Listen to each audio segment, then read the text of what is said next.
We walked, you and I, into Maidan Nezalezhnosti, arm in arm. You in your long white dress and voguish black boots, I enfolded in dark blue.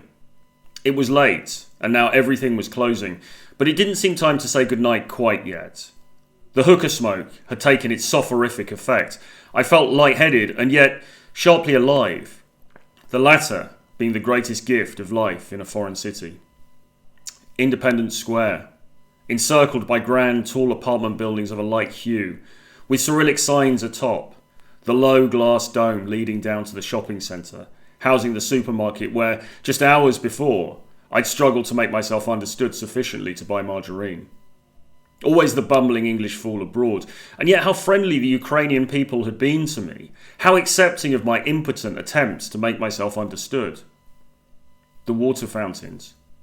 Periodically, at night, loud music will play, The Show Must Go On by Queen, and huge, high jets of water, all lit up with bright lights, pinks, blues, purples, greens, yellows, tower dizzyingly over the onlookers. And overlooking it all, the Independence Monument, erected in 2001 to celebrate a decade of Ukraine's independence from Russia.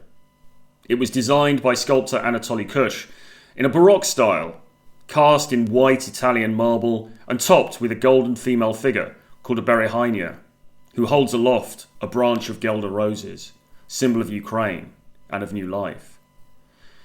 Berehynia are nymph-like figures in Slavic pagan belief. They have a dual significance. On the one hand, they are goddesses, givers of life, protectors, a symbol of home, a deity in the Slav matriarchal tradition. But on the other hand, they are also ruthless controllers of destiny. No, Berehynia are not all benevolence. Fabled to haunt the riverbanks and the swamps, the lakes and the bogs, they are also mischief makers, chaos creators, and were once considered to be bad-tempered and dangerous, to be avoided by the young. It is a Berehynia that sits atop the tallest column in all of Ukraine. Some nights you just don't want to end. We would sit down and drink coffee, but first, cigarettes. How frequently do those little rolls of paper and tobacco cause a disjunct in an otherwise agreeable night? We would have to find a tobacconist off the square to get you what you needed.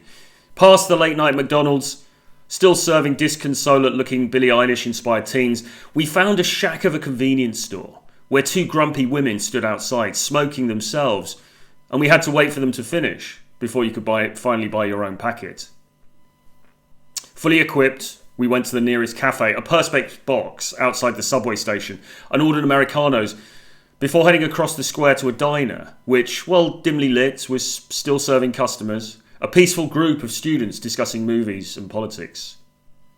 There we sat for the next hour or so, you appraising me coolly with those pretty brown eyes of yours, eyes that seemed to ask very valid questions about me, without their ever having to be spoken. So, you teach dating, you said. Am I just your object of study this night? No, of course not, I said, and I meant it naturally, for I felt something in your presence, a studied intelligence, a profound but non-judgmental appraising of me, a quiet, self-assured dignity that moved me in a manner I couldn't properly articulate, even to myself. We had met in Krashatik, in the tumult of happy crowds that Friday evening, when the people, released from work, go excitedly from store to store, from bar to restaurant to club, in search of pleasure and meaning and forgetfulness. Krashatik is kaleidoscopic in the evenings, a merging of bright colours from the store signs, from the traffic, from the bars, that dazzles the eyes. This combines with music. So many competing forms of music, the pop from the clothing stores, the hip-hop from cars, the traditional folk songs from the tourist kiosks, the Turkish ballads from the pavement-seating cafes.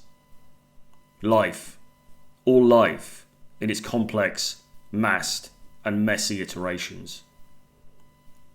You had shown me Kyiv through your eyes, and I was humbled by your love for your city, for your country, the pride with which you talked about it, about its modernity, its forward-thinking spirit. Walking the city streets as the sun went down, I was struck by the beauty of the light, glimpsed through buildings, down thoroughfares, between the golden domes of St. Michael's Cathedral, around the bridge lit up with all the colours of the rainbow.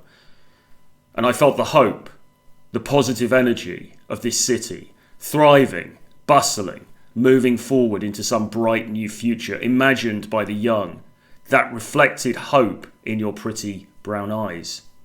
Your eyes and those lights over Kyiv, over Ukraine, shone bright that night.